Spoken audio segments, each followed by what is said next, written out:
Bonjour, mesdames, messieurs. Simon Brière, stratège de marché principal d'Ageo Canada. On est le 11 septembre. Une petite pensée à mes collègues américains, mes collègues de New York. On se rappelle le 11 septembre.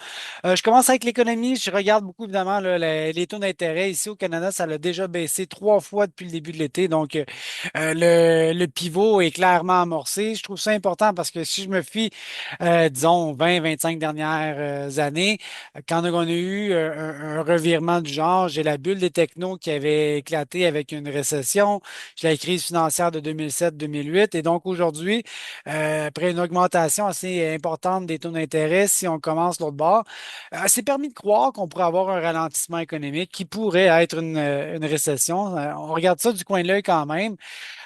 Donc, oui, on va avoir de l'oxygène, mais là, jusqu'où on va en avoir besoin si on est tous étouffés par un ralentissement économique. Donc, je regarde ça du coin de l'œil, j'ai 4,25 de taux directeur au Canada, alors qu'aux États-Unis, c'est encore 5,5. La semaine prochaine, la Fed risque, en fait, très fort probablement, c'est assez bien télégraphié, que la Fed va baisser les taux. On se demande si c'est 25 ou 50 points de base. Pour le moment, je pense que ça s'enligne, en tout cas, selon les probabilités, vers 25. Mais oui, là aussi, le pivot serait amorcé avec une baisse des taux d'intérêt. Et la même relation, la même observation, je pourrais la faire pour les dernières récessions quand des situations similaires ça s'est produit à mise à part là, un peu en 2018, mais enfin. Donc, je regarde ça du coin de l'œil. Sinon, mais la différence de taux d'intérêt que je peux l'exprimer dans le fond, tu sais, aux États-Unis, 5,5, Canada, 4,25. Je pourrais aussi prendre les bons du Trésor, là, donc les obligations gouvernementales 5 ans. On se rend compte que les taux d'intérêt au Canada sont beaucoup plus faibles qu'aux États-Unis.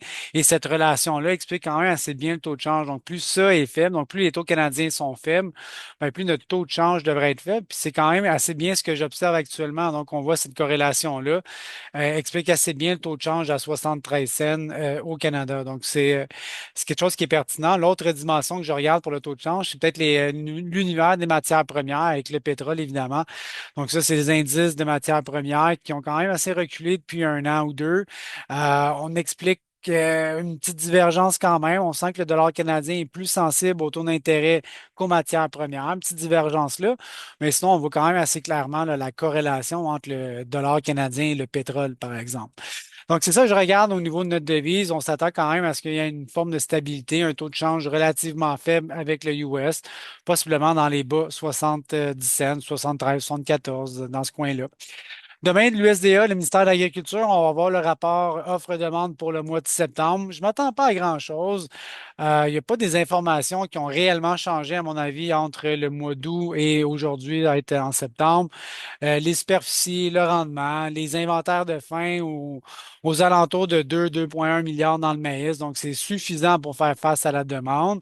J'ai un constat similaire dans les fèves avec des superficies, un rendement qui est très bon, en 53, même d'ailleurs pour le maïs 183, ça serait des rendements records. Donc, c'est une très belle récolte, des inventaires qui sont adéquats pour faire face à la demande.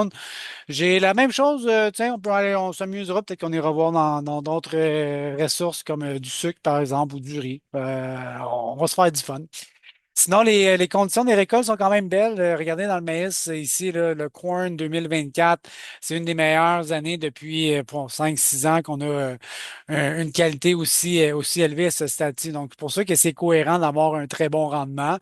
C'est 181, 182, 183, mais je pense que ça va être très bon. Même chose dans le soya, les indices de qualité sont très bonnes. Je regarde aussi dans le blé printemps, ça va très bien, loin des catastrophes des dernières années qu'on avait connues. Donc, ça explique quand même assez bien pourquoi les prix des récoltes ont baissé. Depuis peut-être un mois, je sens que ça commence à se stabiliser dans l'environnement de prix qu'on a. Du maïs autour de 4 piastres à la bourse, du soya à 10 et du blé aux alentours de 5,5-6. Donc, on voit que une petite forme là, de répit là, pour les récoltes américaines et les prix à Chicago. Alors voilà, demain le rapport c'est à midi. Je vous laisse là-dessus et ben on se dit bonne fin de journée. Bye bye.